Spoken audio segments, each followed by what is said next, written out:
முத்தவஇதன் லிமன் காலஃப அம்ரஹு வ ரசூலஹு, அல்லாஹ்வுடைய தூதரின் கட்டளைக்கும் அவருடைய வேத வசனங்கள் இந்த மாதிரி ஒவ்வொன்றாக தெளிவுபடுத்திய பின்னால ஒன்னும் பெருமையின் காரணமாக இருக்கலாம், அல்லது பெருமையை மட்டுமா மாற்றம் செய்யறது பொடுபோக்கின் காரணமாக இருக்கலாம், அல்லது கவனக்குறைவாக இருக்கலாம்.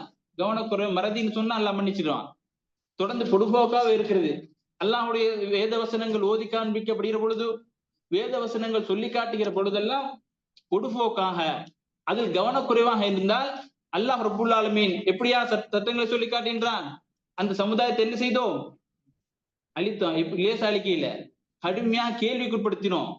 மூமின்களுக்கு கேள்வி கேட்பதை போன்று கிடையாது, கடுமையா கேள்வி கேட்டோம். அது மாத்திரம் கிடையாது,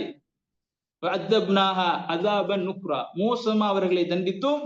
உலகத்திலையும் தண்டிக்கிறோம், மறுமையிலும் அவருக்கு என்ன செய்திருக்கிறது? அந்த மாதிரி மக்களுக்கு தண்டனை அல்லாஹ் ரப்புல் ஆலமீன் ஏற்பாடு பண்ணி வைத்திருக்கிறான். ஃபதாகத் வபால அம்ரிஹா, அதனுடைய இறுதி முடிவு என்ன தெரியுமா? அதனுடைய இறுதி முடிவை அவர்கள் சுவைத்து விட்டார்கள். உலகத்துல வாழ்ற நேரம் அல்லாஹ்வுடைய கட்டளைக்கு மாற்றம் செய்தார்களே, அவர்கள் அவருடைய இறுதி முடிவை சுவைத்து விட்டார்கள், அனுபவித்து விட்டார்கள். வகான ஆகிபத்து அம்ரிஹா குஸ்ரா, எப்படி இருந்துச்சு கடைசி முடிவு? நஷ்டவாளிகளாக இருந்துச்சு, நஷ்டம் அடைந்தவர்களாகத்தான் இருந்துச்சு. இந்த நஷ்டம் எங்க தெரியுமா? எங்கது? மறுமையில.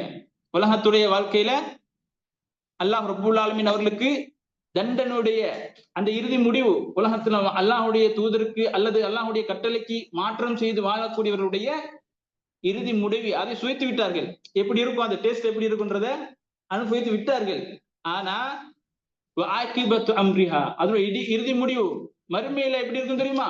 குஸ்ரா, நஷ்டவாளிகளாக ஆக்கிவிடுவான் என்பதை அல்லாஹ் ரப்புல் ஆலமீன் சொல்லி காட்டுகின்றார். அது மாத்திரம் கிடையாது, நாள மறுமையில கடுமையான தண்டனையும் இவர்களுக்கு என்ன செய்திருக்கிறோம்? ஏற்பாடு பண்ணி வைத்திருக்கிறோம். கடுமையாக தண்டிக்கப்படுவார்கள் என்பதையும் அல்லாஹ் ரப்புல் ஆலமீன் சொல்லிய பின்னால இப்ப இன்னொரு விஷயம், குர்ஆனுடைய இயல்பான ஒரு பகுதி ஒரு சட்டத்தை சொன்ன பின்னால